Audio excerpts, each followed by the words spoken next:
All right, it's week 5 of 6 weeks to burn, arm springs.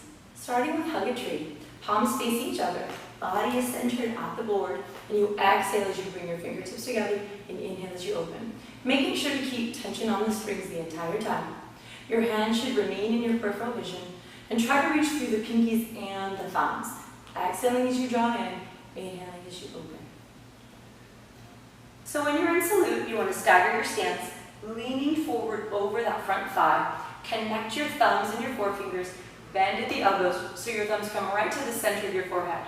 You inhale as you extend out through the triceps, exhaling as those thumbs come slowly right back to your beginning point. So inhale to reach, exhale to lower. Make sure that you're reaching out and up. If the springs are dragging on your shoulders, that's a good sign that you want to reach up higher to get deeper into your triceps.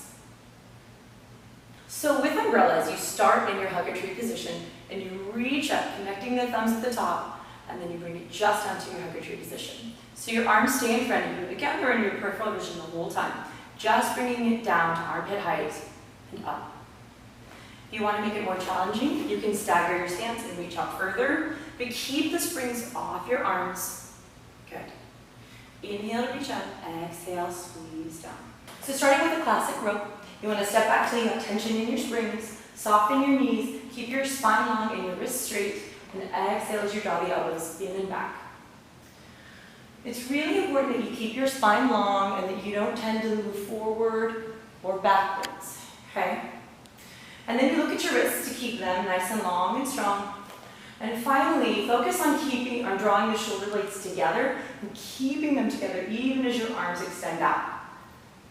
So the only thing moving are your arms. So for a wider row, you sit down in your imaginary chair, just like with the other rows, but this time your elbows come wide. Now you never want your elbows to come higher than your shoulders, okay? You draw them out just around the armpit line.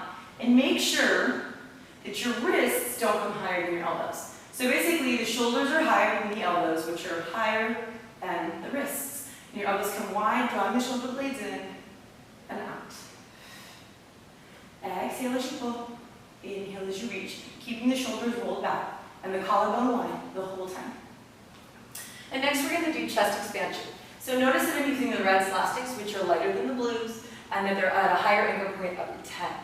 You don't want a lot of resistance when you're doing chest expansion because the goal here is to keep your collarbone and your chest wide while you work your back. So you want to start with your wrists slightly below the level of your shoulders, and you exhale as your arms come down, and you inhale as they come up. Keep tension on the straps the whole time. And you also notice that your core stays super active to keep you from leaning forwards or backwards. So you exhale down, inhale up, stopping just before the tension releases. If you find that your shoulders are hiking up, scoot forward and decrease your range of motion. And if you're not feeling anything, scoot back and increase your range of motion. Keep your arms long, your fingertips reaching, and your wrists very straight. And next are tricep extensions. Make sure that your elbows glue into the sides of your body, your wrists stay really straight, and you extend through the triceps. And to make sure that your wrists have the proper form, imagine that you're going to slap your thighs, and then your palms face the mat. Okay, so your palms come down towards your thighs, and then they face the mat.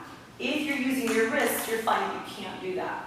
So come closer in if you need to make this a little bit less challenging, and further out to increase your resistance. All right, with floating bicep curls, soften your knees, keep your feet in your knees, your hips and shoulders parallel, and begin with your elbows bent in a 90-degree angle. If your elbows are too high, your shoulders will hike up, so keep your elbows about right in front of the armpit line. Fingertips again are reaching so we stay out of the forearms, and you pulse. When you do a pulse like this, it's really important that you keep the pace on the inhale and the exhale, so don't go too quickly, okay? It's much harder and much more effective if you keep your movements consistent. To make it harder, you can step back and increase your range of motion. Okay? To make it less challenging, you step in and you decrease your range of motion.